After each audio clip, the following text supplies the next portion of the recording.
My boyfriend said carelessly, "I just asked her to put sunscreen on my back. If you're feeling jealous, you can go home." I didn't even realize my nails were digging into the cheap plastic armrest of the beach chair until the chair squeaked under the pressure. Because the thing about humiliation is, it doesn't always explode. Sometimes it happens quietly, in bright sunlight, with sand stuck to your skin, with people laughing like you're not even there. My name is Emily Carter. I'm 27.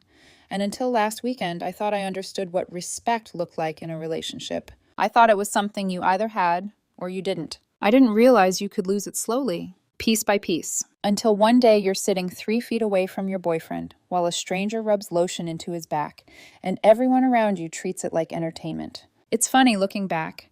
If you'd asked me a year ago if Ryan Whitaker would ever embarrass me in public, I would have laughed and said, no, he's not that kind of guy. That's what women always say when they're still protecting the person who keeps hurting them. Ryan and I had been together 2 years. We met through a hiking group, one of those weekend meetups where strangers pretend they're just there for the views, but really they're there to feel less lonely. Ryan stood out immediately. He was the kind of man who knew how to fill space. Loud laugh, easy charm, a way of making everyone feel like they were in on the joke, as long as you didn't get too close to the truth behind him.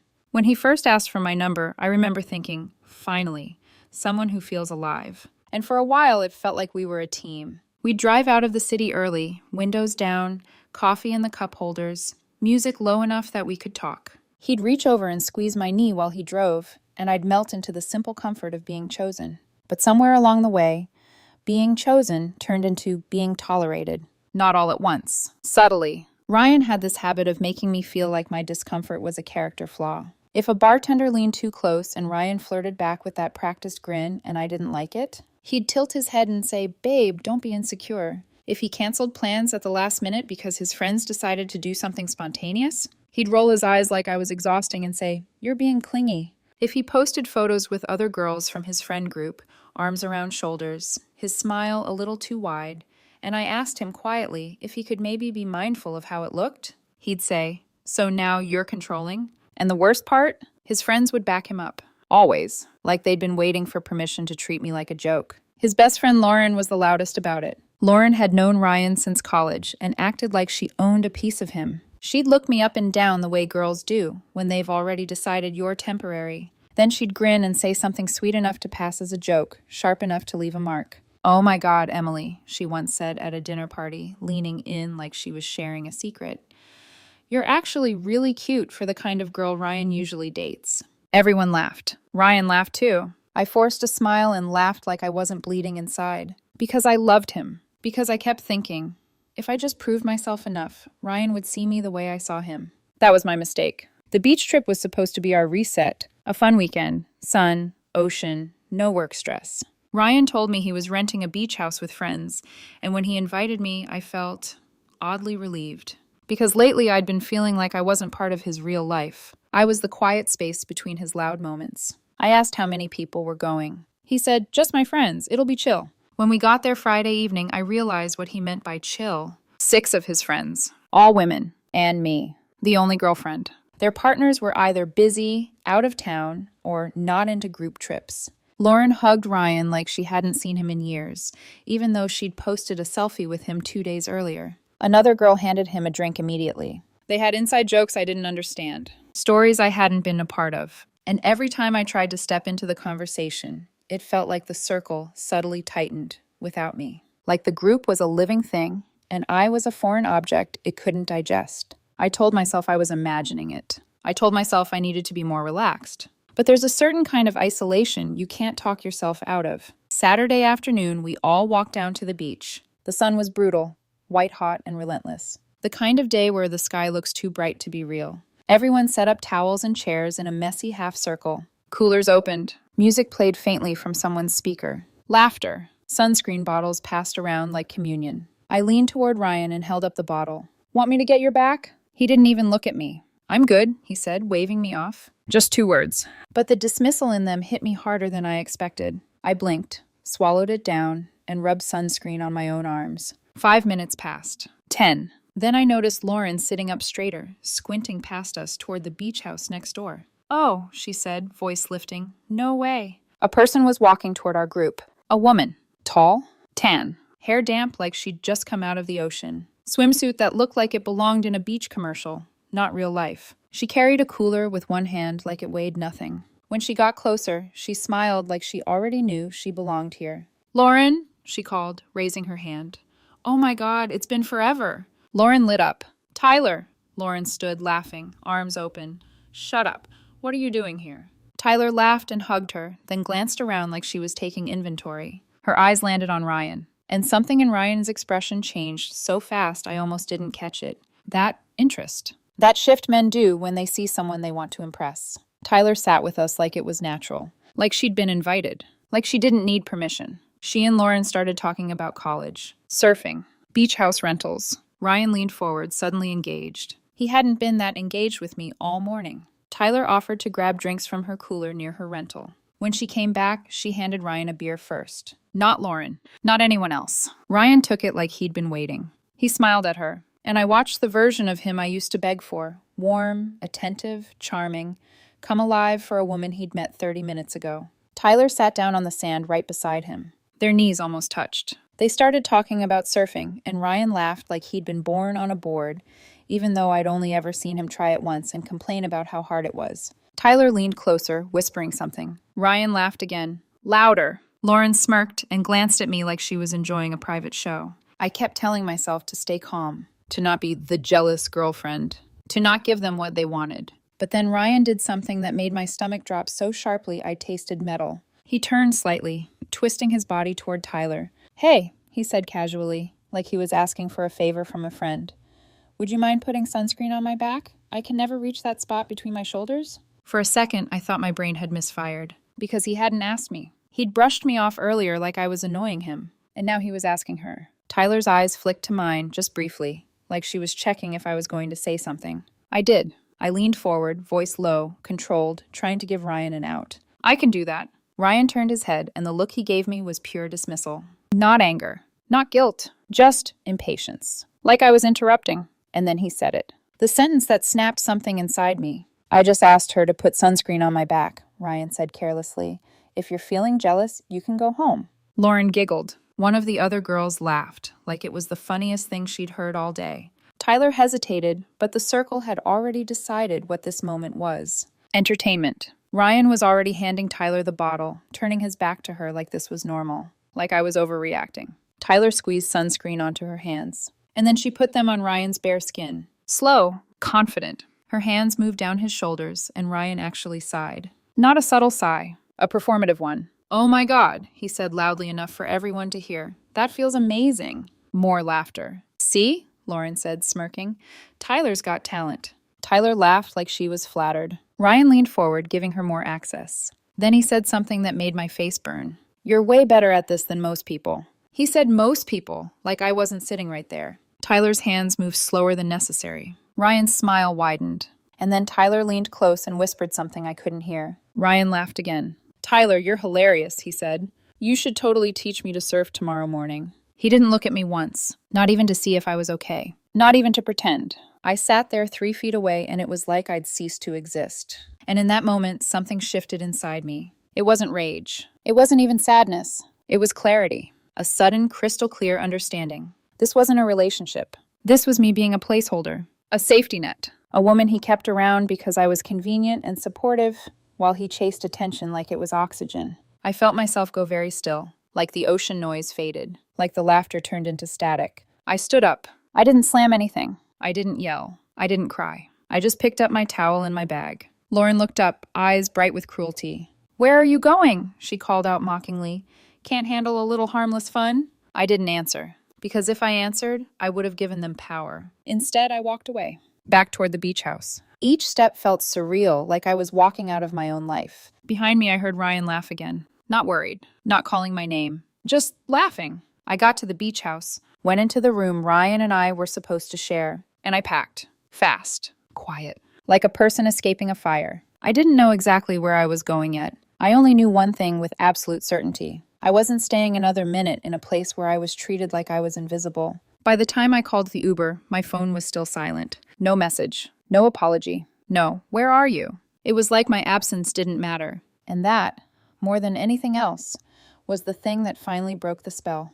The Uber ride away from the beach house felt strangely quiet. Not the peaceful kind of quiet, the hollow kind. The driver had the windows cracked open, and salty air from the ocean kept drifting inside the car. Sand was still stuck to my legs. My towel was damp.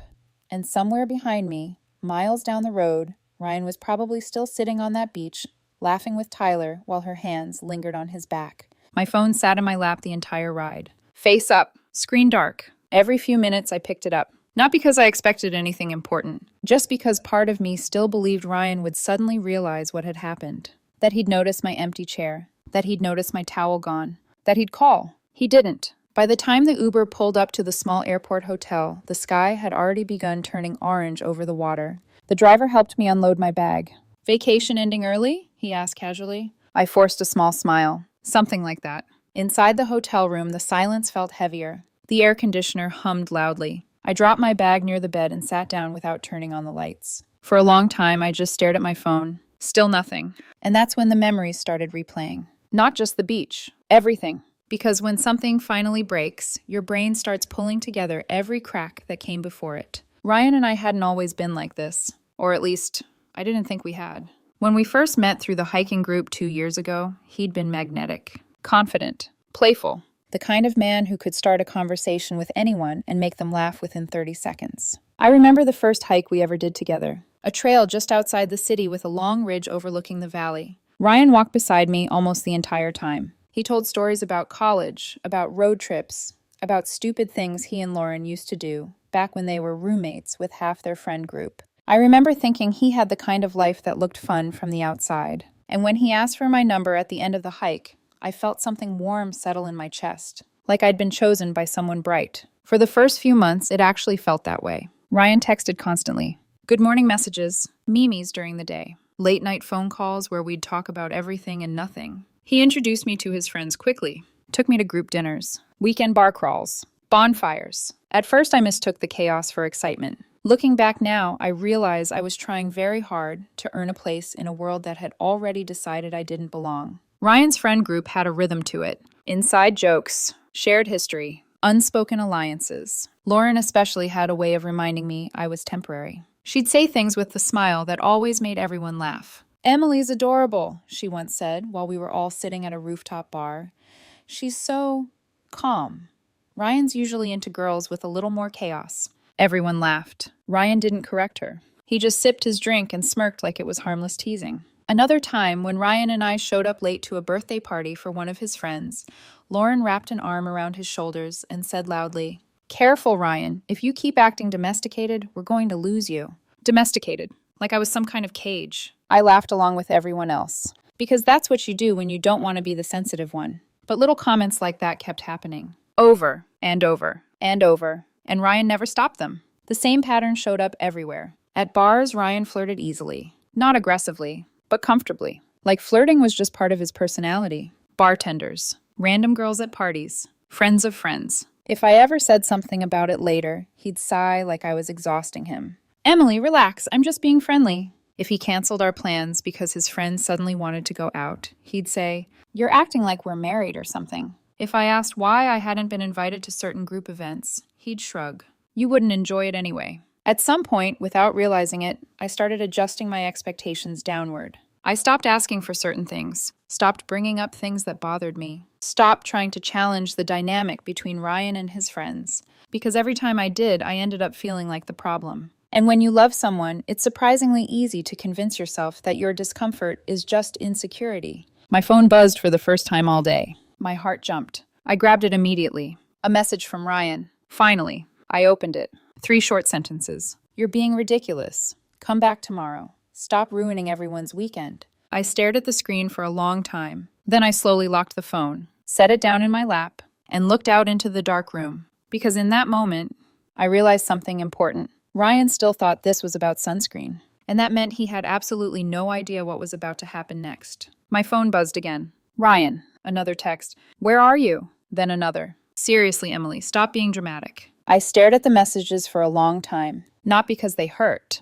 but because they didn't. That was the strange part. Something inside me had already shut off. The part that used to rush to defend the relationship. The part that tried to explain his behavior. The part that believed things would eventually change. Instead, all I felt was distance. For a few minutes, I just lay back on the bed and stared at the ceiling. Then my mind started replaying the beach scene again. Ryan leaning forward, Tyler's hands on his back, Lauren laughing. But now my brain kept inserting other memories around it. Moments I had ignored. Moments that had felt uncomfortable but small at the time. Ryan flirting with a bartender while I sat beside him. Ryan canceling our anniversary dinner because his friends wanted to go out. Ryan telling me I was too sensitive when Lauren joked that I was temporary. One by one, the memories lined up like puzzle pieces. And suddenly the picture was obvious. The sunscreen incident wasn't the beginning of the problem. It was just the first moment I had finally stopped pretending it was normal. My phone buzzed again. Another message from Ryan. "You're seriously going to throw away 2 years over this?" I laughed softly,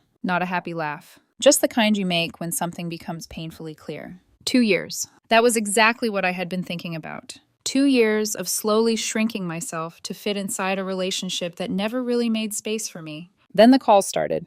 Ryan calling. I watched the screen light up, let it ring, then stop, then ring again. Eventually the phone went silent. An hour passed. Then another. Around midnight, my phone buzzed once more. A new message from Ryan. "You're being ridiculous. Come back tomorrow and stop ruining everyone's weekend." That was it. No apology. No acknowledgement. Just irritation that I had disrupted his plans. I stared at the message for a few seconds. Then I turned the phone face down. And something inside my chest finally settled. Because that message told me everything I needed to know. Ryan genuinely didn't understand what he had done. Which meant this relationship wasn't broken. It had always been built this way. I slept maybe 2 hours that night. When my alarm went off in the morning, sunlight was already creeping through the thin hotel curtains. For a moment, I forgot where I was. Then the memory of the beach came rushing back. But instead of pain, I felt calm. Not peaceful exactly. Just decisive. I sat up in bed and grabbed my phone. There was one person I knew I could call. My best friend from college, Nathan Brooks. Nathan had moved to Denver a little over a year ago after getting a job with a tech company out there. Every few months, he'd text me photos of mountains or hiking trails. Every few months, he'd say the same thing. "You should move here." And every time I'd laugh it off. Because of Ryan. Because my life was here. Because relationships require compromise. I opened my messages and typed. "Are you awake?" 3 dots appeared almost immediately. Barely. Why? I stared at the screen for a moment, then typed the sentence that would quietly change the direction of my entire life. "I'm coming to Denver." A few seconds passed. Then Nathan replied. "Wait, are you serious?" "Yes." "What happened?" "Long story. Landing around 2 p.m. Can you pick me up?" There was a pause. Then my phone buzzed again. "Emily, are you actually on your way right now?" "Not yet, but I will be." Another pause. Then, "Of course I'll pick you up. But you better explain everything on the drive." For the first time since the beach, I smiled. A real smile. I opened a flight app, scrolled through the options. There was a direct flight leaving in 3 hours, one way. I hesitated for exactly 5 seconds. Then I booked it. When the confirmation email appeared, something strange happened. The tight feeling in my chest, the one that had been there for months, finally loosened. Not completely, but enough that I could breathe deeper. I packed my bag again, checked out of the hotel, and called another Uber. During the ride to the airport, my phone buzzed several more times. Ryan. Messages stacked one after another. "Emily, where are you? Why aren't you answering? Are you seriously still mad? Call me back." I didn't open them. At the airport, I turned off my location sharing, put my phone on Do Not Disturb, and stepped onto the plane. I had only brought a backpack and my duffel bag. Everything else, my apartment, my furniture, my old routine, was still back in the city. For now, it didn't matter. The plane lifted off the runway just after noon. As the coastline disappeared beneath the clouds, I leaned my head back against the seat. For the first time in a long time, I felt like my life was moving again. Not waiting. Not adjusting. Moving. Ryan still thought this entire situation was about sunscreen. He thought I would cool off overnight. He thought I would come back. He had no idea that while he was still at the beach house, I was already flying across the country. And by the time he realized what had really happened, I would be somewhere he never expected. The plane landed in Denver a little after 2 in the afternoon. The moment I stepped out of the airport, the air felt different. Cooler. Cleaner. The mountains stretched across the horizon like a painted backdrop, massive and calm in a way the ocean never was. For the first time in 2 days, I took a full breath that didn't feel tight in my chest. Nathan was waiting near the pickup area, leaning against his car with a coffee in one hand. When he spotted me, his eyebrows shot up. "Okay," he said as I walked toward him. "You weren't kidding." I laughed softly and dropped my duffel bag into the trunk. "Nope." He pulled me into a quick hug. Then he stepped back and studied my face carefully. You look like someone who just burned down her entire life. That's not entirely inaccurate. We got into the car and pulled out of the airport lot. For a few minutes, neither of us said anything. The mountains grew bigger in the distance as we drove. Finally, Nathan glanced over. "So," he said, "start talking." And I did. Not just the beach. Everything. Ryan. The slow erosion of respect. The jokes. Lauren. The sunscreen incident. The way he texted me later like I had ruined his weekend. Nathan didn't interrupt. He just listened. By the time I finished, we were halfway through the drive to his apartment. He let out a long breath. "Emily," he said quietly, "you know you didn't lose anything, right?" I stared out the window. "I lost 2 years." "No," he said immediately. "You escaped 2 years." I didn't respond right away, but deep down I knew he was right. Nathan's apartment was small but comfortable. 1 bedroom, 1 spare room that currently held a desk, some boxes, and a mattress leaning against the wall. "You can take the spare room," he said, tossing my bag inside. "Stay as long as you want." I hesitated. "I don't know how long I'll be here." Nathan shrugged. "Then we'll figure it out when we get there." That night, when I finally turned my phone back on, it exploded with notifications. Missed calls, voicemails, texts. Ryan had called 17 times. Most of the messages were from Sunday evening. "Emily, where are you? Why aren't you answering?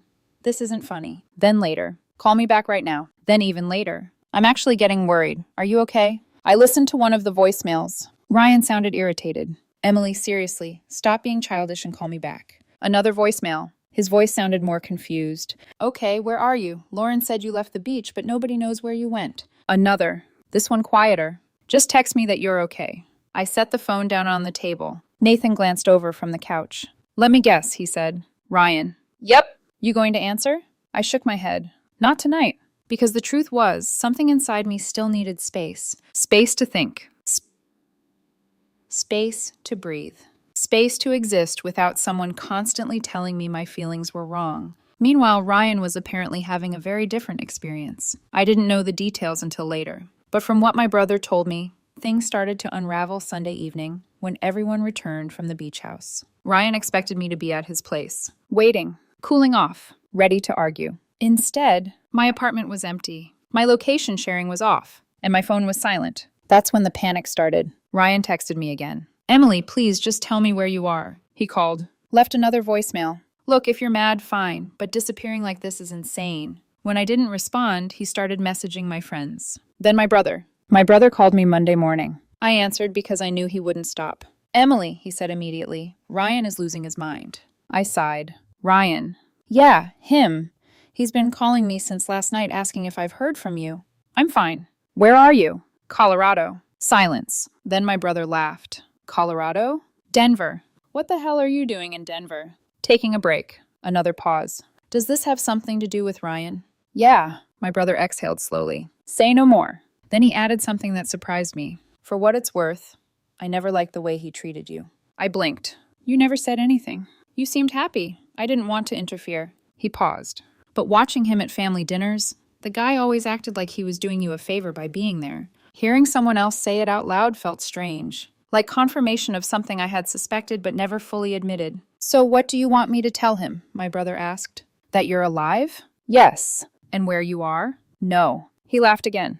"Got it. Mystery location. I like it." After we hung up, I sat on Nathan's balcony watching the mountains for a long time. Somewhere across the country, Ryan was probably pacing around my apartment trying to understand why I had vanished. He still thought this was about sunscreen. He still thought I was being dramatic. He still thought I would eventually come back. What he didn't realize was that the woman who had left that beach chair 2 days earlier wasn't the same woman sitting in Denver now. Because when you finally see the truth about a relationship, you can't unsee it. And once you walk away from someone who never respected you, it becomes surprisingly easy to keep walking. Ryan was only just beginning to realize that I hadn't simply left the beach. I had disappeared from his life completely. By Tuesday morning, Ryan had apparently run out of patience. Or maybe he had simply run out of explanations. Because around 9 a.m., while Nathan was getting ready for work and I was sitting at the kitchen counter drinking coffee, my phone started ringing again. "Ryan." For a few seconds, I just stared at the screen. Nathan glanced over. "You going to answer that?" I took a slow breath. "Yeah."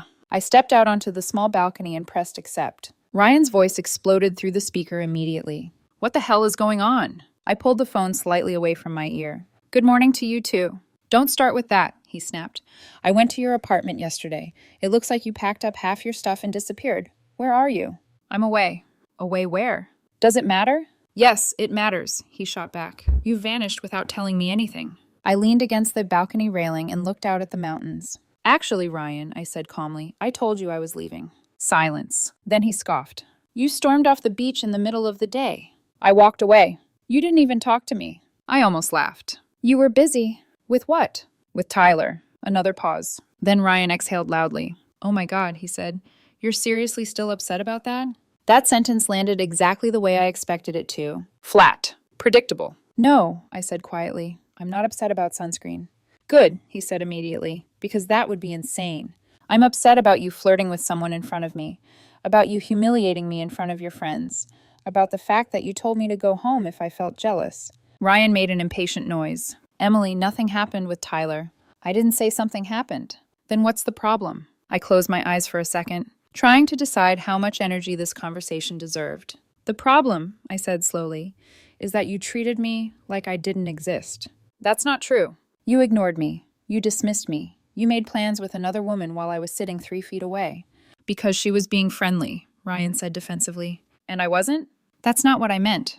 Then what did you mean? Ryan hesitated. For the first time since the call started, he sounded uncertain. You're blowing this way out of proportion. I shook my head slowly, even though he couldn't see it. That's exactly the issue, Ryan. What is? You still think this is about one moment. Well, it kind of is, he said. No, I replied. It's about 2 years. The line went quiet. I could hear traffic in the background on his side of the call. Ryan spoke again, slower this time. So what? You're breaking up with me over sunscreen? I laughed softly. And the strange thing was, the laugh didn't feel bitter. It felt relieved. I'm breaking up with you, I said calmly, because you don't respect me. That's ridiculous. You treat me like I'm an inconvenience. Your friends openly mock me and you think it's funny. You flirt with other women and then tell me I'm insecure when I notice. That's not... And when I finally walk away, I continued, your first reaction isn't concern. It's annoyance that I ruined your weekend. Ryan's breathing grew heavier. You're twisting everything. No, I'm finally seeing it clearly. You're being dramatic. I'm being honest. There was a long pause. Then Ryan's tone shifted, softer, almost pleading. Emily, I love you. The words hung in the air. 6 months earlier, hearing that might have softened me, might have made me hesitate. Now they just felt late. Maybe you do, I said quietly. Then come home, he said quickly. We'll talk about this in person. I'm not coming back. Fine, he said immediately. Then I'll come to you. Where are you? No. Emily. I'm not coming back to the apartment. Okay, he said, frustration creeping back into his voice. Then we'll meet somewhere neutral. I'm not coming back to the city. Another long silence. This one heavier. Ryan spoke again, his voice sharper. What does that mean? It means I'm done. With what? With us. He let out a harsh laugh. You're serious right now? Yes. All because of a stupid misunderstanding at the beach? No, I said again, because of 2 years of the same pattern. You're overreacting. Maybe, I said calmly. But even if I am, I'd rather overreact than spend another year feeling like I don't matter. Ryan didn't respond right away. When he finally spoke, his voice sounded strained. So where are you? I told you. You said you were away. I am. Emily. Ryan. He stopped talking. I wish you well, I said quietly. Then I hung up. For a few seconds, I just stood there on the balcony. My heart was beating faster than I expected. But underneath the adrenaline, there was something else. Peace. Nathan stepped outside a minute later. Well, he asked. It's over. Nathan studied my face carefully. You okay? I thought about it for a moment. Then I nodded. Yeah. After the phone call with Ryan, something inside my mind finally went quiet. For the first time in 2 years, I wasn't waiting for his reaction, not waiting for approval, not preparing for the next argument, just existing. Nathan noticed the change almost immediately. That afternoon, we went for another hike, this time a longer trail outside the city, where the path wound between tall pine trees and rocky cliffs. Halfway up the trail, he glanced back at me. You look different, he said. How? Lighter. I laughed softly. Probably because I finally stopped carrying someone else's expectations. Nathan nodded, like that answer made perfect sense. When we reached the overlook near the top of the trail, the entire valley spread out beneath us. The city sat in the distance, small against the vast stretch of mountains. For a moment, we just stood there in silence. Then Nathan said something that would quietly change the direction of the next few months. You know my company's hiring, right? I turned toward him. You mentioned that before. I wasn't joking. He leaned against the railing and looked at me seriously. You'd actually be a perfect fit. Same industry, similar experience. They've been trying to fill 2 positions for months. I felt a flicker of hesitation, not because I didn't want the opportunity, but because the idea of starting over completely still felt surreal. Would they even consider someone who just showed up here out of nowhere? Nathan laughed. Emily, half the people in this city showed up out of nowhere. He pulled out his phone. If you want, I can text my manager right now and see if they'll set up an interview. For a few seconds, I stared out at the mountains again. 2 weeks earlier, the idea of leaving my entire life behind would have sounded insane. But now, it felt like momentum, like the next logical step after finally walking away. Okay, I said. Nathan grinned. Seriously? Seriously. He immediately started typing. By the time we finished the hike and drove back into the city, his phone buzzed. He glanced at the message and let out a small laugh. Well, he said, handing me the screen, they want to meet you tomorrow. Everything after that moved quickly. The interview felt strangely natural. The office was bright, modern, full of people who actually seemed happy to be there. No tension. No underlying drama. Just work. 2 days later, they called with an offer. Better salary than my old job, full benefits, and something I hadn't expected at all. Relocation assistance. When the recruiter said that part, I almost laughed. It felt like the universe had decided to make the transition as easy as possible. I accepted immediately. Nathan high-fived me in the middle of his living room. See, he said, best impulsive decision you've ever made. But there was still one loose end left. My old life. My apartment. My belongings. A week after leaving the beach house, I booked a quick flight back to the city. Just long enough to pack everything and close that chapter properly. By then, Ryan had apparently gone through every emotional stage possible. At least according to the messages my friends forwarded me. First confusion, then anger, then sadness. He had posted vague quotes on social media about betrayal and heartbreak. One of my coworkers told me Ryan had even shown up at my workplace looking for me, only to discover that I had already submitted my notice. When my plane landed that Monday morning, the city looked exactly the same as when I left it.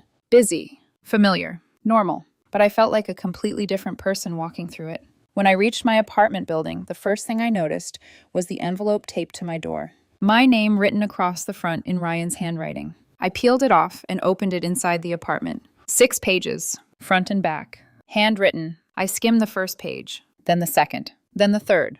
There were a lot of the same phrases repeated over and over. I'm sorry. I didn't realize. Please give me another chance. But as I kept reading, something became clear. The letter talked a lot about his pain, his confusion, his loneliness. What it didn't contain was real accountability. There was no moment where Ryan said, I humiliated you, or I disrespected you, or I should have defended you when my friends mocked you. Instead, it was all framed around how badly he felt now, which meant something very important. Ryan still didn't understand what the real problem had been. I folded the letter back up and placed it on the kitchen counter. Then I pulled out my phone. There was only one message I needed to send. I typed slowly. I got your letter. A few seconds passed. 3 dots appeared immediately. Ryan was online. Before he could respond, I sent the second message. My answer is still no. Then the final one. Please don't contact me again. I wish you well. My phone started ringing almost instantly. Ryan calling. I watched the screen light up. Then I silenced it, because the conversation that mattered had already happened.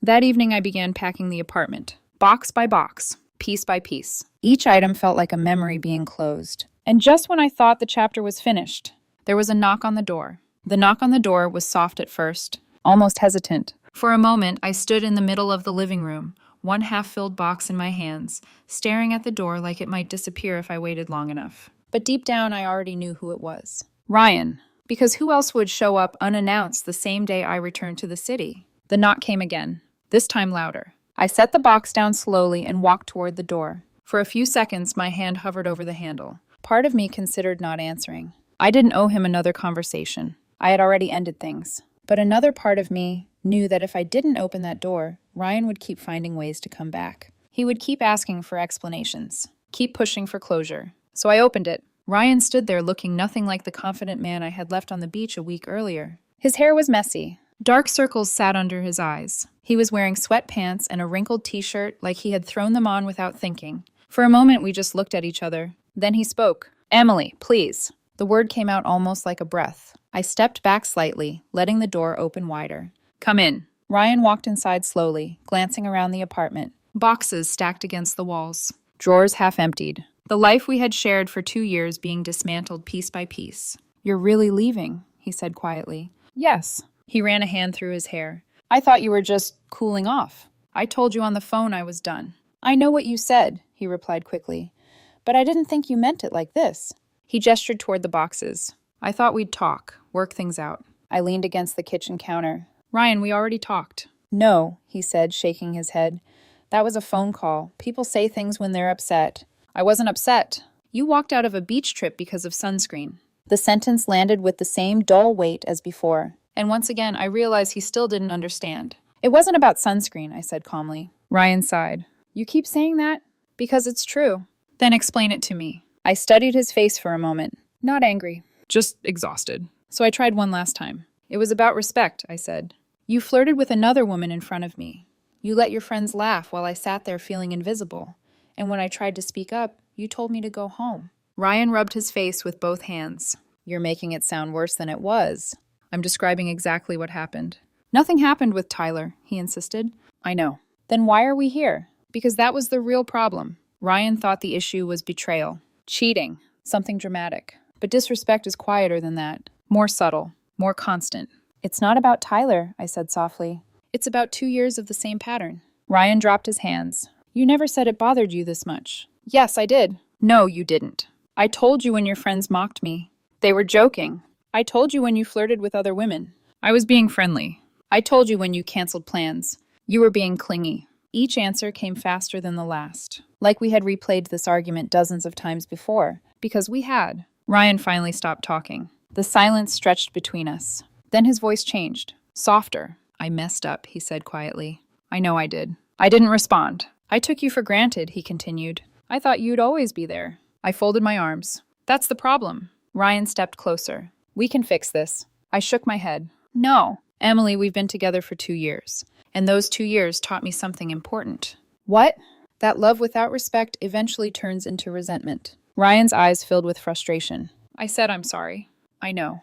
Then why isn't that enough? Because apologies only matter when they come with understanding. And Ryan still believed this entire situation had started on a beach last weekend, not 2 years earlier. I don't think you're a bad person, I said gently. Then why are you leaving?